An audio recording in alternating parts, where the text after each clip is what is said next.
Hi, my name is Martin Purnell, and welcome to Off Grid Christianity, a weekly podcast for those who go or don't go to church, and where we can meet and hear from those that have made their faith count.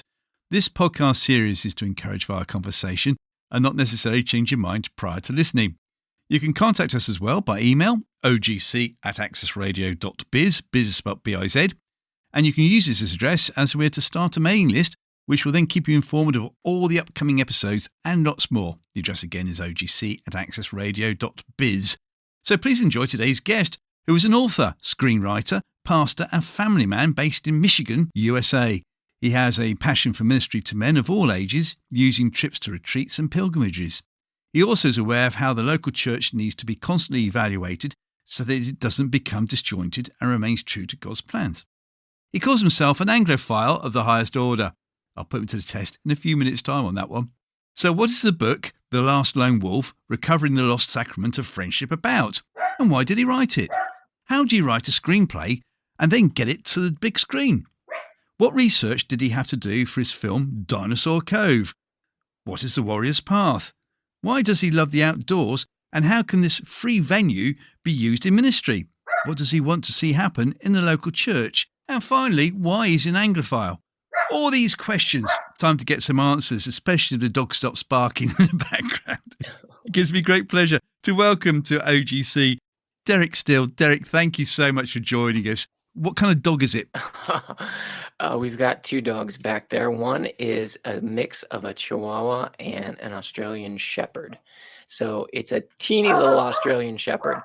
The loud one is the grandpa of the family. He's about 14 years old, and he is a mix. We've had him so long, I've forgotten what kind of mix he is, but he's a lap dog. He's very annoying, as you can tell. And so I tried to send my family out of the house for an hour because we have little ones that run around and scream like crazy. But the payoff of that is now I have no one to shut this dog up. No, it's So quite I all right. apologize. We've had dogs in the background before, and it's interesting you say Australian Shepherd. I have no idea what an Australian Shepherd dog looks like. I know what a Belgian Shepherd and a German Shepherd are, but what's an Australian Shepherd dog? Okay. They've got a bit of a lassie look. They've got the long nose. They're incredibly intelligent. They're beautiful. They usually have black and white coloring with some brown spots like over their eyes. And Okay. I primarily wanted one because they're supposed to be super intelligent. And the last dog I had before I got married was a husky, which was absolutely beautiful and incredibly dumb. And the thing would run away and not know its way home. And I'd find it at the pound and have to pay to get it back out of the pound. And we just decided we wanted a dog that was smarter than that. Yeah, so intelligent you could teach the kids physics when you weren't in the room. I have seen people on Instagram that do amazing things with these dogs, but we have not done that yet. Not yet. So, not yet. Okay. Before we start the 5 questions, I'm very interested in Yes. the fact you call yourself an Anglophile, and we'll know more about that later on. But let's just see how much of an Anglophile you are. So here we go. Oh boy. Apart from Okay. diesel, what is the main fuel used in the majority of cars called? Petrol. Very good. You're very good. Here's the second one. The classic E-Type car named after a large spotted cat is called what? Car manufacturer from Britain makes the classic E-Type. A Jaguar? No, it's Jaguar. Sorry. A Jaguar. Oh, I'm sorry. Yeah. I'm sorry. I do have an American You accent. see, so. this is it. You see, I thought I'd catch you out on one. Jaguar. It's a Jaguar, and there's no such thing as aluminum. It's aluminium. I do love that. Yeah. I try to get all my flower names from watching Monty Don on Gardener's World. Oh, he's over in America, is he? Yes. Oh, yeah, wow. we can get him. Love it. We've exported to you guys not only Jeremy Clarkson, but also Monty Don as well. Oh, that's brilliant. Well, let's go for it, good sir. That's all right. 5 Absolutely. maybe not so important questions, or maybe they are. Let's see how you get on. Question number 1. Derrick, if you could invite anybody from history for an evening meal, alive or dead, so that you could ask them questions, who would it be? Well, I have no question that I would spend, if I had one evening, I would spend it with C.S. Lewis. I probably wouldn't want to invite him here for dinner. I'd rather go to Oxford, and perhaps even the dinner we picked would have the rest of the Inklings involved. Oh, So I could sit back and be a fly on the wall, watch Tolkien bring out The Hobbit chapter by chapter, reading it to the other guys as he's working his way through the writing of it and listening to them give him opinions, edits. If the Inklings were together, I would get two for the price of one you would. by having dinner Good with point. Jack Lewis, as his friends always called him Jack. Yes. He's such a character, not just the writing, but he's such a large Johnsonian, would you say, style character. He was somebody who laughed long and loud Yes. and was incredibly intelligent. And I just feel like one evening with him, I'm not sure exactly the questions I would want to ask. I would simply want to be in his presence and watch him go to work. Yeah, I love the idea of everybody being in the room like that. Of course, you'd have to go to the Eagle and Child pub. Yes.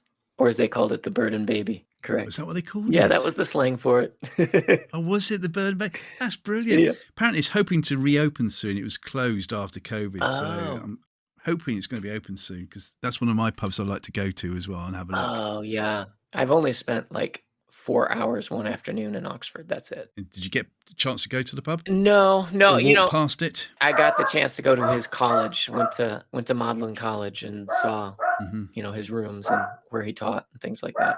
Well, if you do ever go over, you have to pop over to Northern Ireland where I live now because, of course, C.S. Lewis, or Clive Staples as we call him, he was from here. So loads of places that got his imprint on. Thank you. Good answer, C.S. Lewis.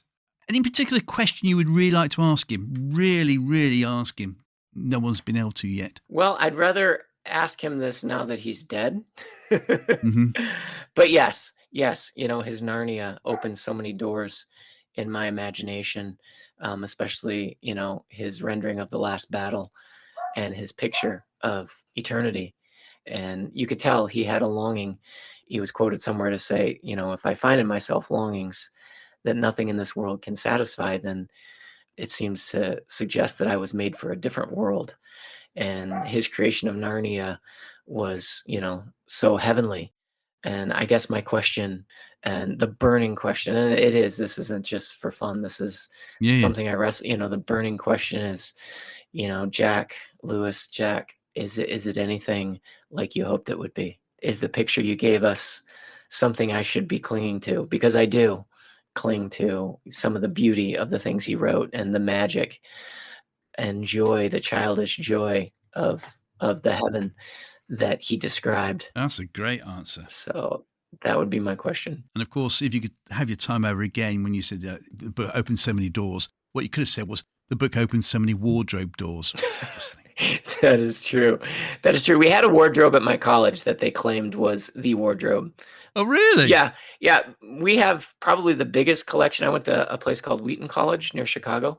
And we have one of the biggest collections, probably the biggest collection outside of the Bodleian Library of Lewis lore and papers, original stuff from his family, because there were some people there collecting, in the early 60s, 70s, immediately after his death, that were huge collectors of his stuff. And so it's really, really fun. But yeah, there's a wardrobe there. That's not magic. I've tried it. Question 2. Who is your favourite biblical character, Derrick, or favourite biblical story, or favourite parable?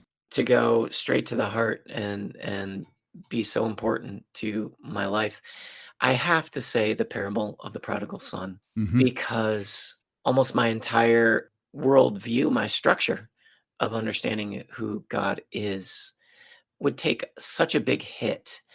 Let's say to take that parable away, to say it had never been spoken or it's extra biblical, we looked at it and it's not something Jesus said, it's not valid. I would realize so much of the structure of who I've built the Father to be would take a hit. And then I realized, well, I must have really placed a lot of emphasis on trusting that this story is giving me a valid picture of who he is. Yes. So the open arms, the waiting, that kindness, that awareness, that hunger to be reunited with his son. I just assume that this is who the Father is in the Christian worldview. And I realized that without that parable, a lot of that might be missing. Great answer. So, Thank you. yeah. And of course, the other question Mhm. that normally comes with that when someone chooses the prodigal son Yeah. is, who was the most disappointed to see the son return? Well, unless that's a trick question, I'd say it's his older brother. A trick question from me. Yeah, I've only been on about 15 minutes, and I know those are coming. So, so who was most disappointed? Well, you're right. It was a trick question. So the fatted calf. That's the answer. Yeah. Question 3. If you were Prime Minister of the UK or if you were President of the USA, you can choose for the day. I could change any law or impose a new law. Derrick, what would it be? Or President Derrick? What would it be? President Derrick. Well, as my best friend did point out earlier today, of course, the president doesn't have the power to make a new law.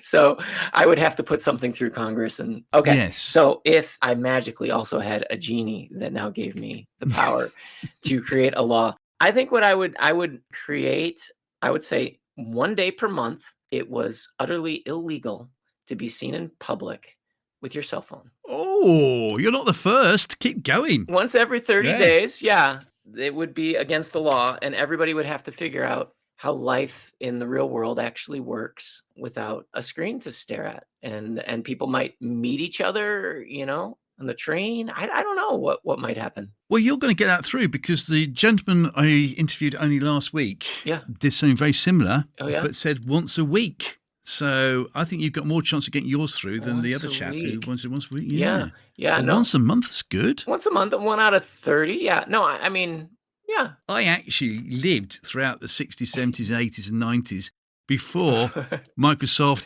Google, everybody else came along with their own phones. Yeah. I survived. Yeah. Yeah, no, and so many good old movies where the whole plot would have been ruined if they could have picked up a cell phone and warned somebody, right? Exactly. And could you imagine the film The Phone Booth? Have you ever seen that?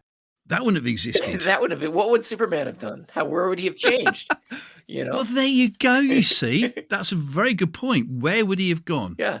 It's a big deal with our ministry because we work with young guys, young adults, Yes. and it's not just funny. I mean, it's sad. It really is. We try to get them away for a weekend, and leave the phones behind for a weekend. And you see that they're going through, the DTs. I mean, they're having withdrawal symptoms. It's shocking. I've got a group of guys that come over to my house maybe once a week for pizza and discussion. Guys in their 30s, guys who should know better. And they will be scrolling through whatever. I don't know, even Instagram. I don't know what's their favorite pill, but they'll be scrolling at the table while we're trying to have a conversation. The thing won't go down for 2 hours. So yeah, I would make it illegal. Very good. That'd be fun to see. Obviously, other people had that same idea. So If you do get your law through Congress, can you make sure that it can't be on a Saturday? on a Saturday. You are allowed your mobile phones on On Saturdays. Saturdays. Yeah, I can pick a Yeah, different yeah. day. Maybe Sunday. Sunday would be good, right? Sunday'd be a good one. Sunday would be yeah. good. Sunday, Yeah, it's a Sunday'd be good. A Sabbath from the phone, And yeah. Saturdays, obviously, because we need to know how the football results are going on. Being purely selfish. Question 4. Yeah. Outside of family events, what has been your most enjoyable day out, please, good sir? I wasn't sure if by day out you meant I had to be within traveling distance from my own home to get back again as a single day out. Oh, very good. That would probably limit, because I was clearly going to say in the summer of 98, my best friend and I had a 5-day train pass leaving from London. And the experience, the first day we went as far as Swansea. The second day, though, was the day that we spent in Oxford. And that was probably either that or that evening that we spent in Glenfinnan. We were big Highlander fans, TV show, 80s, 90s, and we absolutely had to see the statue of the Highlander there in Glenfinnan. And it was one of those magical moments where we saw it on the map at the last minute, and we saw the train was stopping there. And we had no idea if there were hotels or anything there. And it was getting on towards evening. And we hopped off and we're like, we're going to figure this out. But it was a little scary and fun at the same time. And it was just, a great time. Don't keep us in suspense. Did you find it, first of all? We did find it. And everyone probably who's ever watched a Harry Potter film knows the bridge. Yes. It's famous, and that's right as you come past that corner. Oh, is it? It's either before or after the station, but yeah. But we got out, we were in the middle of nowhere. There is one great house down by the edge of the lock, and, they have rooms, just a few, but there's a restaurant, pub inside, and a few rooms, and luckily, one of them was available for the night. So we were able to hike over to around the edge of the lock to the famous statue. I think we were about 28 at the time, and so we were still photogenic. And those were those were our photo days, which again, in technology today, nobody knows the joy of getting a roll of film and having absolutely no idea until you get it developed whether any of them are any good or not. Mm. But we had a ton of fun with a Canon, with a zoom lens and pretending like we were somebody important. Yeah, just a gorgeous, gorgeous, incredible event for an Anglophile coming from our country and being there. And if it wasn't for what we called the biting gnats of Glenfinnan, Yes, we might have had a much better time. I can believe that. The midges. Yeah, they chased us away. Great answer. And of course, I remember watching the film Highlander. Sean Connery was in that, wasn't he? Yes, he was. Yeah. Yeah. Can I just say, I was bored stiff. But anyway, I couldn't get into it at all. So Couldn't get into it at all. So I have no understanding at all what this statue's all about, but I will check it out later on. Okay. That's a cracking answer. Okay. Thank you. I'm pretty sure it's Bonnie Prince Charlie is my guess, is the statue itself. Yeah. Yeah, I know, that well-known Italian, because he was born in Rome, wasn't he? Yeah. Bonnie Prince Charlie, I think. Snuck back and tried to start something. He did. Let's move on. Question 5. What has been your most embarrassing moment, please, to date? I really struggled with that one. I have a lot of humiliating moments. Oh. Embarrassing moment. Just a few months ago, my family went on vacation. Once a year, we go down to Florida because it can be cold here in Michigan. We were staying at for us, a very posh place in Orlando, and we're super excited about it. Had been there a couple times, and we got down there, and they asked me to run my credit card for incidentals. We had already paid for the 4 days we were going to be there. And that moment where you're just assuming everything is fine, and suddenly somebody's staring at you and saying, I'm sorry, it's not working. You're like, there's something wrong with your card. So I asked my wife for the other, debit card, because these are debit cards, and it didn't accept that one. We're standing here at this nice desk, checking into this nice hotel, 1,000 miles away from home. And I call my bank, and we have overdrafted both of our bank accounts. We had zero money. What? We had zero money. I had about $300 in my pocket. My 15-year-old son, when he heard, said actually he was carrying $300 of his own that he had earned over the course of the year. So in a sense, it was embarrassing. In a sense, it was also like a little traumatic because we were a long way from home without money. And there were some tears shed. Those were by my wife, I will pretend. And we solved it. It was taken care of. Thankfully, in today's world, you can get transfers pretty quick. And, we do have a couple of family members that still love us. You had to get it sorted. I'm not the greatest with money. I had recently let a friend borrow a very big chunk for his business and didn't realize how much that was going to deplete what I had available.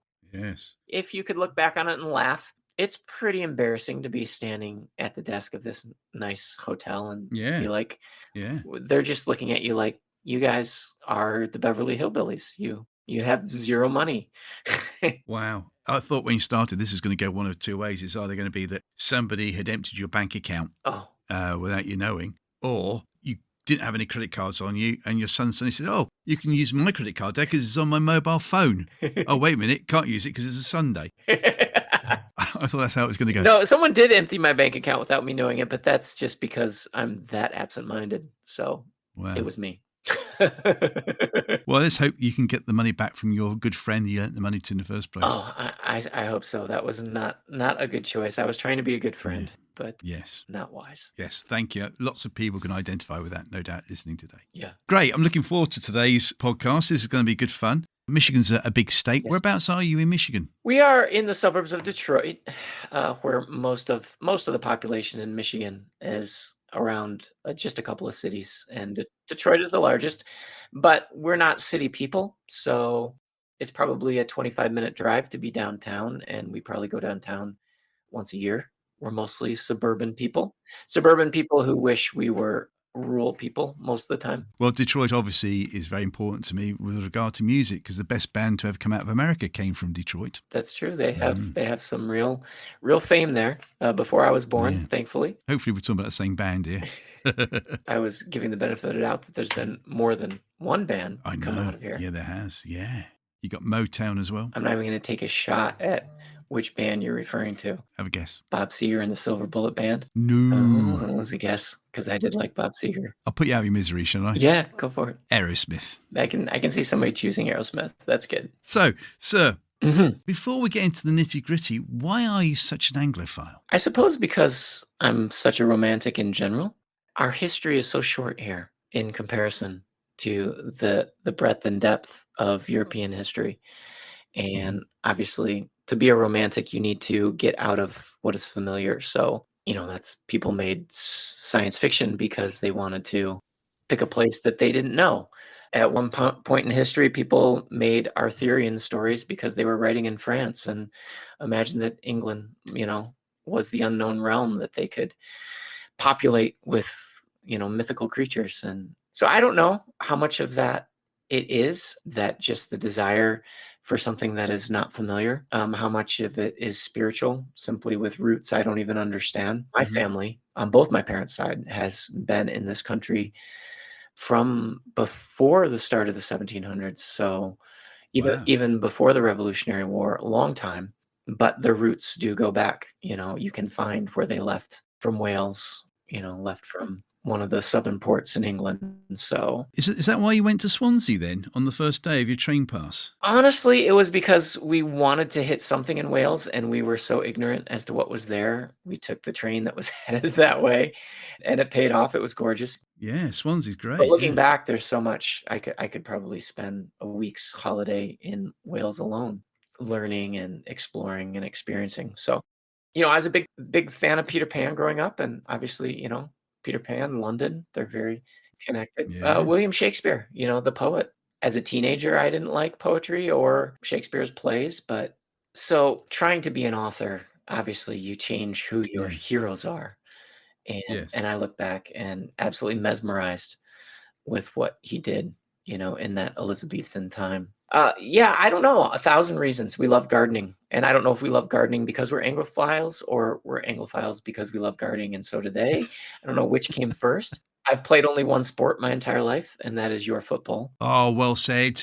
I don't know what soccer is at all. I only know it's football. It's hard. I find myself saying soccer when I'm around these people, but then I feel like I need to, go clean my mouth. It's 1,000 things. I do feel Wow. like London is, in my mind, the center of civilization. And obviously, when you're there, there's also a lot of people who just have to go to work, and it's Yes. drudgery. And, I see people who think going to LA, Los Angeles would be incredible if they're from Europe. And I'm like, my parents live hour south of LA, and it's not really a big deal. I am fascinated to find out that you've written a screenplay, but not only that, you were able to get on the big screen as well. And it was a film called Dinosaur Cove. So, how did that come about, please, Derek? Okay, so unfortunately, as everything else in life, it has so much has to do with who you know. There Yes. are 10,000 more skilled screenplay writers around my country breaking their hearts to get something on the screen. Mm. I have a drawer full of, I think there's probably 5 or 6 complete screenplays that I wrote in my 20s. Oh, wow. And it was purely a romantic endeavor. I was living in the Detroit area, as far away from Hollywood as you could be, with Yes. no connections. And I wrote because I had this passion to write. I would even sometimes wait till late at night and light some candles just so I could get that Shakespearean vibe and enjoy some romantic feeling while I was doing it. But so this story is, I have a group of friends that I have dubbed the League of Stories, and they're actors and producers in the Christian film market, or at least Hmm. when I met them, that was all they had done. They sort of came to me through my young adult ministry that I was doing at the time, and they were still in their late 20s at the time. I've known these guys probably for 6 or 7 years now. And we sit around the table and throw ideas out, and usually they get shot down. Usually I would draft 10 pages of something that cost me a lot of blood, sweat, and tears, and then it would get thrown out. And what happened one day was my friend Daniel, who has his own small little film company, came and he said, "I've got this idea." And it was Dinosaur Cove. It was an idea for a family kids focused movie. He had a few bullet points of where he envisioned the story going. I just took it, and it was kind of an incredible thing because I'm a slow writer. But over the course of about 2 months, we hammered out this entire thing. I would write 10 pages. They would come over and I would read them out loud. For the most part, with a few moments where they had to draw me back because there's no way they were going to have the budget to do what I wanted to do, I was able to hammer this thing out. I should be more fair. There were many moments where I had a better idea and I had to throw it away because of budget constraints, because this was going to be a small budget film. Yeah, yeah. Two of the guys at the table were acting in it. I was writing the parts, knowing their personalities. And the other guy had the production company. He was the director of photography. He was the director. He was going to film it. I knew as I was doing it that there was a strong possibility that this was going to be made. And it happened. It happened within about 4 months of me writing it. They had shot it. And then there was a good year and a half process of, post-production stuff because they were doing it themselves. It's not going to rock the world. Well, the actor's got an award, though, didn't he? He did, indeed. We were in for about 5 awards. I was in for award for the screenplay. Yeah, it was noticed. And I had an absolute blast. I mean, working with your friends, doing it with the heart of knowing I was going to probably earn nothing from it, but Yes. it might be a vehicle for their careers. Well, exactly. They have done more things than they were doing prior to that. Little bits here and there. They continue to grow in their acting. I think all of them have seen advances in their careers since Dinosaur Cove. I have not, simply because it was primarily a recreation. It was off mission from a ministry perspective, from where I would first choose to spend my time. Yeah, yeah. I wouldn't turn anyone down who came to me and said, we need you to write something, as long as what they were talking about was entertaining. No, it's fantastic you've been able to do that because, hey, your name is on IMDb now. That's true. That's the source for everybody, isn't it? Yeah. Let's have a look. Yeah. And this is great. But there was one reference on there and it absolutely dissed the film. It was awful. Oh, my goodness. I looked at it Yeah. and read it all through. Yeah. What really annoyed me was I'm pretty sure that person did not even see the film, because then if you then click on the arrow to see all the other stories Yeah. that people have written in about the film, Yeah. they're brilliant. Yeah. They really are good. So you get loads of good feedback. So my friend Daniel has a film stalker. He's done about 8 different Christian films with his Crystal Creek Media, his company. And apparently this guy deliberately does everything he can. He's got several different accounts that he can use so he can leave more than one negative review. And he just tears him apart every single time. That's him then. I won't even read those. I don't need to. Well, ignore it because all the other reports were very, very good. I mean, it, like I said, it was simple because, budget constraints had to make it simple. But I felt like my main task, what was the huge challenge, was that was the first time in my life that somebody had come to me and said, I have a plot. And now how can you make it come alive and make it interesting? And so it was a bigger challenge than usual. And I really enjoyed it because it could have gone other directions. Every time I wrote any sort of repartee between characters, I was like, a functional director could have left all this out. Like, let's just stick to the storyline. Yeah, yeah. But I don't like watching movies where I don't chuckle. No matter how intense the plot is, I want to also be enjoying myself. And it's not that hard. Whilst we're still staying with the wordsmith type of things, Yes. your other book, Okay. The Last Lone Wolf, Yes. Recovering the Lost Sacrament of Friendship. Absolutely. Yeah. Yeah, tell us more about that then. Being a lifelong writer, not published writer, but writer at heart, I have, again, half a dozen projects started, and all of them were meaningful and all of them had depth. and heart, and I hoped would impact people. But one day, and this was now probably 6 years ago, I was sitting and saying, what can I offer this glut of information that is very unique to me? What can I offer that is from a perspective most people don't have? Mm. And I realized that my lifelong friendship with my best friend, with David, beginning when we were 12 years old, and having that at the center of so much of life's happiness. This is a lost sacrament. This is something, a way, and I define a sacrament as a way that God brings grace into people's lives, that brings goodness into people's lives. And friendship is a sacrament that people don't understand. And in our Yeah. country, my understanding is that at least in Europe, there has always been more of a sense of knowing how to be in it for the long haul, how to have a friend that you build over time. And here we would rather have 1,000 friends that none of them know us deeply. So the shallow relationships are even stronger, I think, in our country. So yeah, I thought, okay, this is something that is at the heart of my life and something that I can write about, not as an expert per se, but at least as more of an expert than many of the topics I'd like to write about. I can write about it Yes. from personal experience. You're going to have a hard time getting the kind of reception you're dreaming of, I think, and I have discovered, because people don't have time for friendship at the level I dream of. And so people don't really have time to read a book about Mm. friendship. Because if I had said how to get rich quick, everybody would have opened the book because that's something they're interested in. Yes. So I developed a lot of the book based on one chapter from C.S. Lewis's book, The Four Loves, where he talks about friendship, about how he believes that, half of the world's happiness has come down through history, has been through this relationship that we now disparage. I know in our country, the marriage, the beautiful golden-haired beauty that is going to solve all of your life's problems when you meet her one day and fall in love Yeah. and live happily ever after.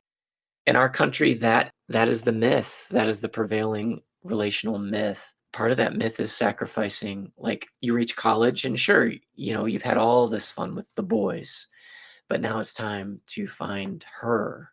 And when you find her, one of the first things you're going to do is throw over your relationships, because of course she has to become everything. Yes. And to retrain a generation of guys to say, one of the first things you need to do when you meet her is to say, part of why you like me is because I'm a better person when I'm with the guys. I'm a fuller person. They bring out aspects of my character that I can't get with one person or with you. And so you're not going to want to cut me off from that. You're going to want to understand that this needs to be part of daily, weekly life. I mean, not this battle. I experienced the battle, I know, in college age, the battle of the girlfriend saying, well, of course it's Friday night. You're going to spend it with me, right? And Mm. having major pushback on the idea of, well, we thought the guys would go out and do something fun tonight.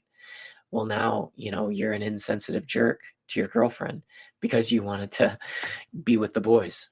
My dream would be to reach, not that people our age can't hear the message, but to reach a younger generation to say, before you do this, before you jettison this part of your growing up and say, well, there's no time for this in adult life, I just want you to consider how much richness, how much beauty, you're giving up on when you walk away from your lifelong friendships. Wow.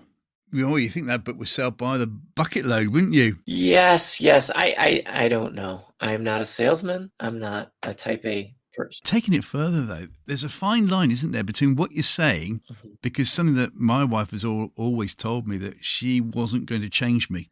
She knew that when she married me, Yeah, it wasn't her modus operandi to change me. right, Like so many other people, when they get married, think, oh, I'm going to change him or I'm going to change her. So blah, blah, right. blah. Yeah. My wife knew that she wasn't to do that. I didn't tell her Right. that She just knew. at all. Yeah. She just knew. Mhm. But then we have to then balance out with what's the difference between that and being selfish, whereby you could say, look, love, it's like this. I've got to go out with the lads tonight. Right, right, right, right. So how do you balance it? Yeah. Well, I feel like the secular culture in our country, where the guys who They just really have sort of a shallow, have fun approach to life where they could be in major imbalance with this issue. It's like it's Monday night football. I mean, they call it football here, right? Those guys tackling each other with helmets on, but it's called Monday Night Football, and they're going to go and act like Neanderthals and drink a lot of beer and just yell at the telly. There is that, but I don't feel like men who've been brought up in the church, I don't feel like they're not within sight of that. That's not their danger. They could push so far towards that without being in danger of becoming selfish. I want to respect that, yeah, there are guys who are insensitive, and maybe in certain cultures, maybe in inner city cultures especially, there's an insensitivity to what they need to have given up to become married and to become a family man. But my experience, and maybe it's just so much of my personal experience and the people I've known, it's that guys live basically friendless adult lives. And when you interview them, even pastors, especially pastors, you interview them and they say, it would be wonderful, but I have so many responsibilities, so much burden rests on my shoulders to care for this family that there's just not time for that. It's considered a truancy. It would be great. It would be wonderful, but I just can't do it. I guess we're just trying to start with guys who aren't in danger of going too far, guys that aren't going down the selfish route, guys that simply don't understand how much of their personality, how much of their joy in life they have traded in for this idea that friendship is, a juvenile thing or a fraternity thing. It's something Yeah. that goes away and has to go away in order to make life work. I understand that there could be some pushback from wives who say, I've already got a husband who is out with the guys. He golfs on Mondays, and he's watching, some sport on Tuesdays, and then he's at the pub on Wednesdays. Yeah, I could deal with that. I didn't deal with that in the book because I'm starting from the scratch of guys who don't realize what they've even surrendered in adult life. So what have they surrendered then? Well, they've surrendered a place where they are fully known and they can come. Lewis was so good on this in this chapter where he talked about them coming as independent sovereigns. When friends gather, they leave for just a brief evening. They leave the burden of responsibility that they carry. And they come so free, so carefree, the ability to meet with peers and talk on a level. I mean, that's the one moment when you can delve into literature and poetry and the things in life that bring you joy because you don't have to talk about work and you don't have to talk about what's got to be done around the house and spiritual things. There are guys, and God bless them and God bless their wives. There are guys who married somebody who they can share absolutely everything with. And it should be that way. But telling you that it should be that way isn't the same as saying that it is that way. And there are a lot of guys who have a depth of their soul that goes unrevealed for years and years at a time because of a lack of peers, a lack of guys. And the church tries to mimic this. They try to put guys into small groups. They try to bring guys together in a forced setting. And sometimes magic happens, but sometimes it doesn't because, again, as Lewis said, one of the main things about this is that a man has to feel like these are his guys, that he was free to choose them and that he did choose them and that they share something. Usually it's history. Usually what they share is a depth of knowing each other. And if you can share this time with somebody who knew you during your carefree days, it's even better. You're in your teens, you're in your 20s, you have life just bursting out of you, dreams, visions for the future. And to be able to sit down with somebody who remembers you from those days, it's so reorienting. I get where you're coming from now. This is very good. And of course, just to put it on the other side of the fence here, you would be encouraging your wife to do something similar, but with her girlfriends. Oh, goodness, yes. My argument has always been girls get the need for relationship a little bit more than guys do. Oh, really? I think in our current culture, everybody's losing it. I think they have such a relational as an entire, if you take the male and the female and look at what God did, the relational as a whole is stronger. The force of relational beauty is stronger with them as a whole. Obviously, my wife comes from a situation where she's surrounded by other lonely women, and they all struggle to meet with each other, and when they do, they struggle to go deep. They do. And so I know from anecdotal evidence, my own experiences, that most of the women I know don't have that person that they unburden to on a consistent basis. And this is the thing, we feel like we can go out on a retreat once a year and maybe share some of the angst that we're experiencing. And it's freeing and it's opening and it's a wonderful experience. But the thing is that life comes at you daily. Yeah. There's stuff that I need to chat up with my best friend today, because if I wait till tomorrow, there'll be a whole new experience of what's going on. People ask you, how you doing?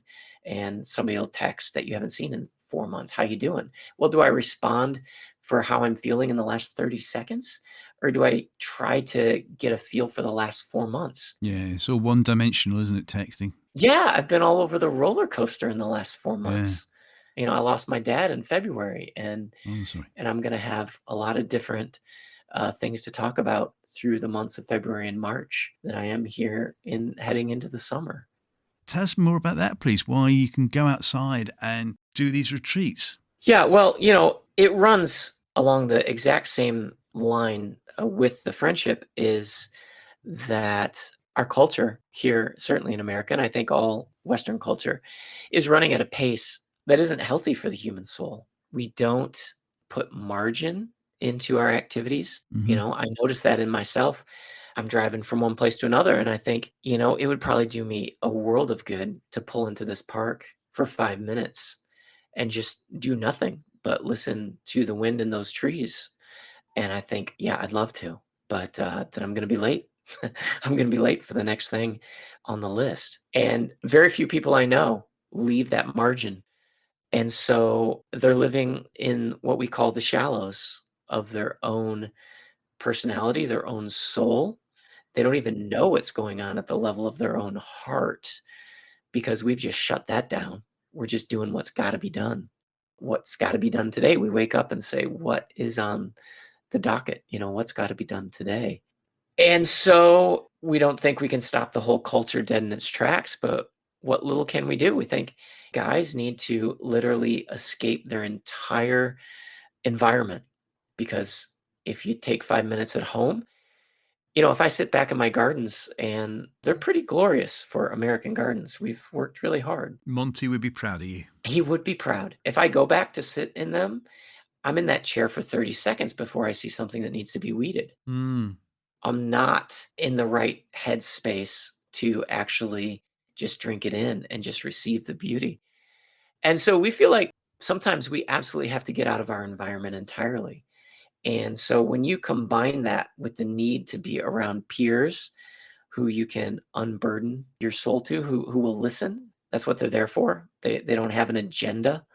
Most retreats, especially in the church, it's like taking church to the woods is basically all it is. It's like, we're going to do church. We're going to do church the way you all are familiar with it. We're just going to be in the woods. Mm. And, we'll be at one of these retreat centers and, walking past the building where they have their gatherings and some other large retreat is going on.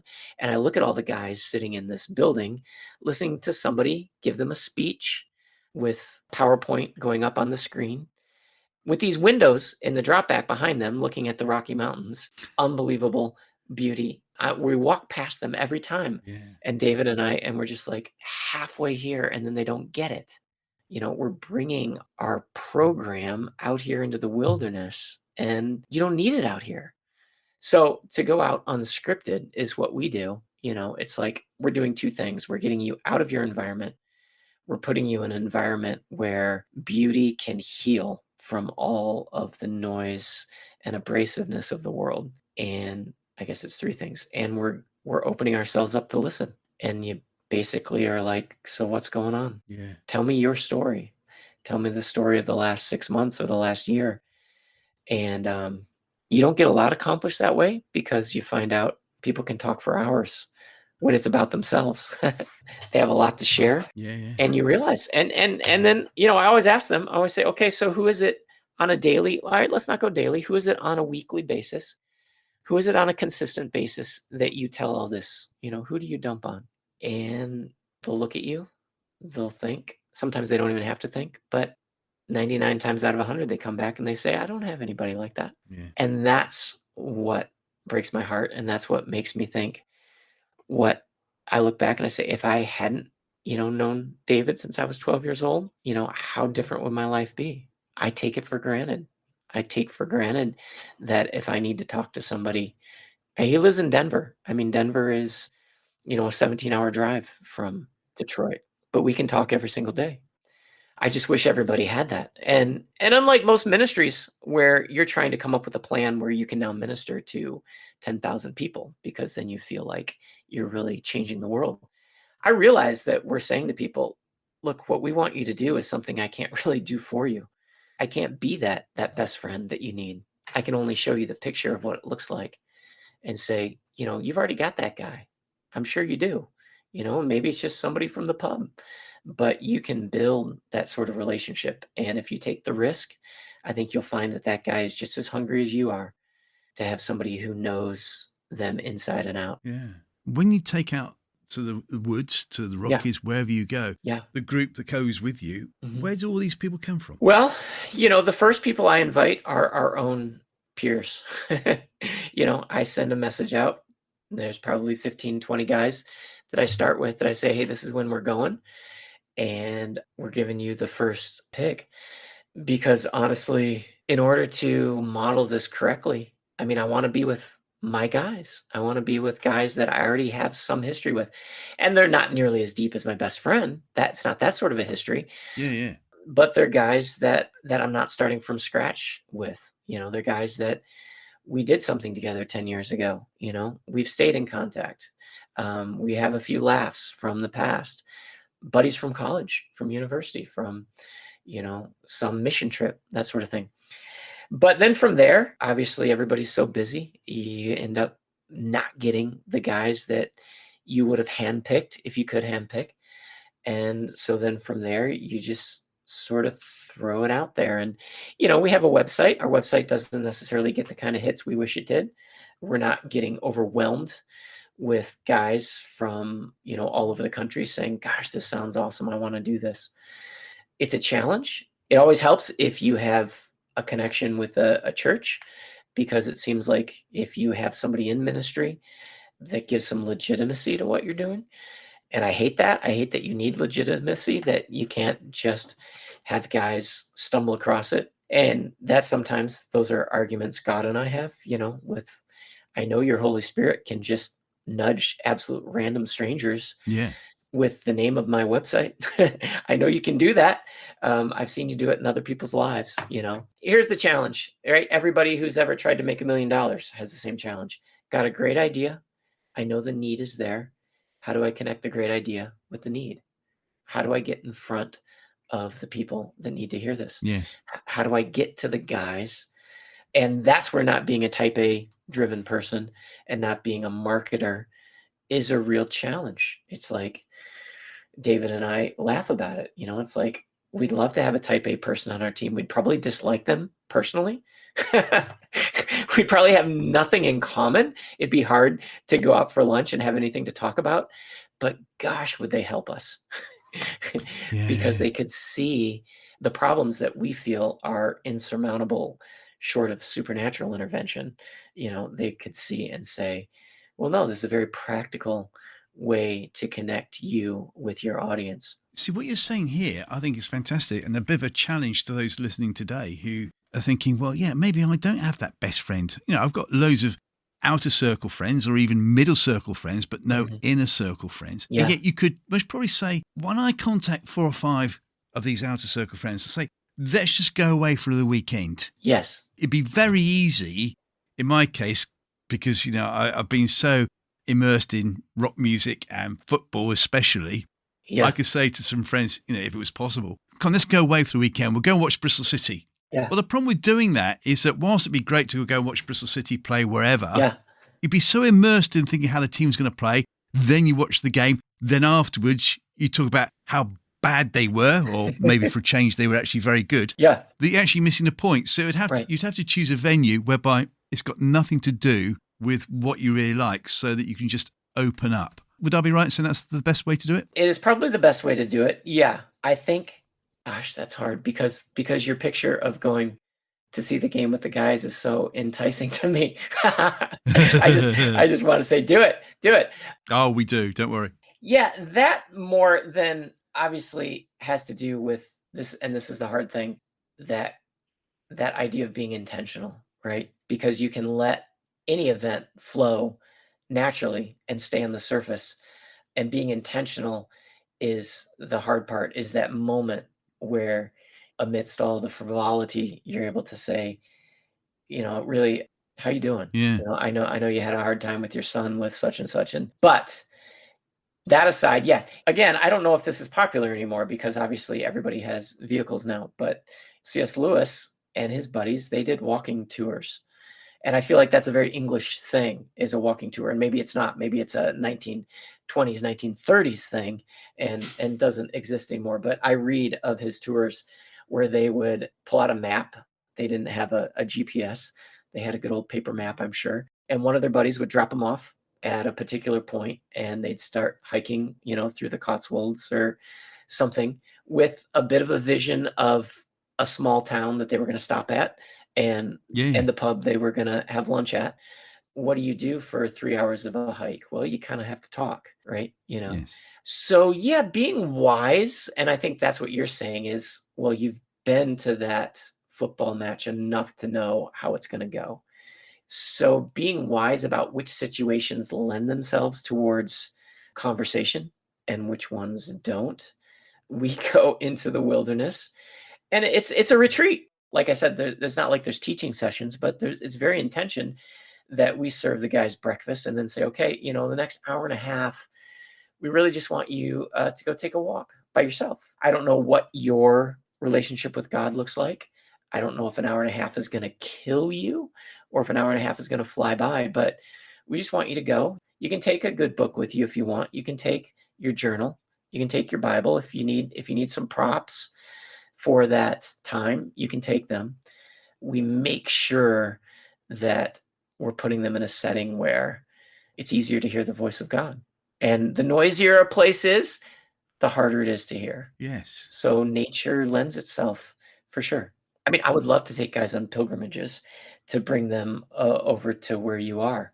Then there'd be a lot of noise, but it would have to be a real intentional, like, we're going to see some sites that have to do with St. Patrick. We're going to see where Lewis taught. We're going to experience, 1,000 years of Christianity instead of the 30 years that we all seem to know about in our culture.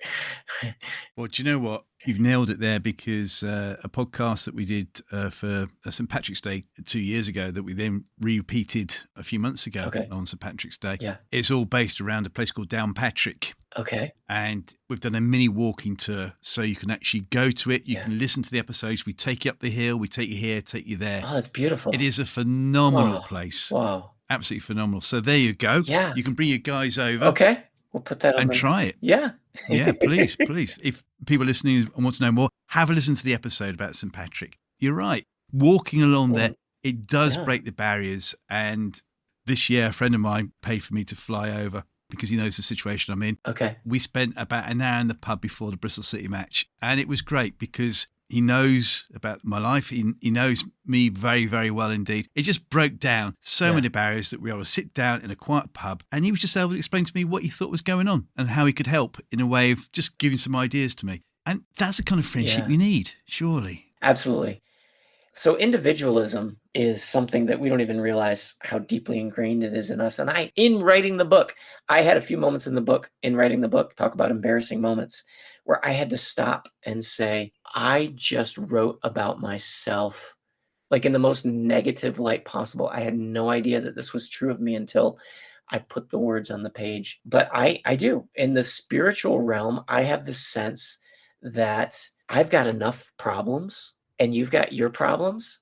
And God bless you if you bring them to me. Maybe I will interact a little bit. But in general, I don't take any responsibility for your problems. Like, I've got mine, you've got yours. To break out of that into more of a, I mean, and you can't do this without picturing the four hobbits of the Lord of the Rings, but to break out of that into this place that says, your problems are my problems. Like, I know you're going through something, and it would be a lot easier to just sort of put my head down and look the other way, as opposed to actually digging into it. Like, sometimes maybe even an uncomfortable way to come in and say, I am not going to let you go through this alone. I just realized how often I avoid going there in the first place. I have such a compassionate personality and such a desire to help that once I'm in it, then I'm involved and very empathetic and very good. But I found how many times I just want to say, yeah, I see that person is backsliding in that area. Well, that's between them and God. It's so much easier to say, it's not my responsibility. Yeah, you don't want to own their problem. That's the thing, because if you do, Yeah. you then take off all their burdens for all the Yeah. wrong reasons. You Yeah. don't want that to happen, do you? Yeah, right. So, and I know I've got a lot of problems, but when I stopped to think about it and I thought, do I want all my closest friends leaving all my problems to me? Or would I just die to have some of them say, hey, we're going to do this together? I realized, my goodness, I would absolutely love for other people to say, I have a vested interest in what you're struggling with. I really do. One of my chapters in the book, and what I took from the four hobbits heading off in the Fellowship of the Ring, was the concept of jumping down a dragon's throat. And Merry and Pippin say, well, we know Sam would jump down a dragon's throat for you. It just clicked with me that my definition of friendship is something where you don't have to calculate what it's going to cost you. It's instinctive. You've reached that level of understanding with each other that if you needed something, I would do it. And it might even cost me something more than I would normally pay to anyone else. But for you, it's without thought. The sacrifice, it's a joy to do it. And we don't even think of we don't even speak of sacrifice because, men don't do that. We do it. We don't even have to speak of it. It's just an understood. It's just so beautiful. I think what this podcast is actually going to do is more as if we're throwing stones into lakes to see the ripples, and it's going to challenge people to say, I could do that. I can do that. I need to go away, talk to some people. Mhm. But if they want to come to you and talk to you, Yeah. how can they get hold of you? Our best way of contact is our website, which is www.thewarriorspath.org. It's a very image-rich website. It's encouraging. It's got links to the book I have written on friendship. It's definitely got our contact information. We are ready to do more than we've been doing, and that's the short of it. And maybe you're exactly the same way. You feel like I've got energy, I've got passion, and we just need to be connected with people that need us. We're there to serve, to teach, to encourage, anything that we can do. That is the nice part about such an open-ended ministry. It's a good thing to have a vision, but it's also good to be like, we want to be useful. We want to be useful. I hear that. Well, Derrick, it's great what you've shared. Derrick Steele, who is your Christian hero, please? I hate to be as obvious as everybody else you've ever interviewed, but the first thing that sprang to mind absolutely had to be St. Francis of Assisi. Really? Yeah, Go had for to it. be. Because? Again, because I'm an Anglophile, I will blame G.K. Chesterton for the phenomenal little book he wrote about St. Francis, because it captured my heart for sure, my romance. There's so many quotes that I daily or weekly take from that. Chesterton said, for St. Francis, Christianity was not a thing like a religion. It was a thing like a love affair. And that sort of is what separates me from a vast majority of at least the foolishness that I see going on in the church. Is that, I want to be as foolish as St. Francis was, because he acted like a man who was madly in love. That's why he could fast and sing, and not fast out of somberness, but It was a heart thing for him. And then obviously how he chose to live is phenomenal. And I'm sure there's many, many other people who have chosen it, and history just happened to paint him at the right time and in the right way to be in history. I mean, so many people do great things and nobody ever knows what they've done, but we have such a wealth of stories coming down from the things he did and the kind of person he was. Yeah. The little brothers of Jesus. It's just such a beautiful idea. Well, it's a great choice. Derrick Steele, thank you so much for joining us today. I think you've given us more questions to think upon than answers. That's got to be a good thing. Oh, thank you, Martin. I absolutely loved it. Really appreciate being on your show. Brilliant. I'll send you the invoice. Okay. What kind of currency do you take over there? Oh, anything. Tickets to your favorite team, huh? Oh, that would be brilliant. Would you have let me go on this show if you knew I was a gooner? Probably not. Derrick Steele, thank you for joining us today. God bless. Next time on Off-Grid Christianity. For most of that patch, that longer patch of, several years, it wasn't that I didn't believe in him. I just wasn't sure if I liked him because of some of what had been so difficult about life at that point. And there was something as well about, I felt like I knew all the right answers, even to some of the, difficult theological questions about how good God allows suffering and things like that. I felt like I knew all the right answers, but they didn't hold water for me. So please join me in the next episode of Off-Grid Christianity with special guest Kath Butler. Cheerio.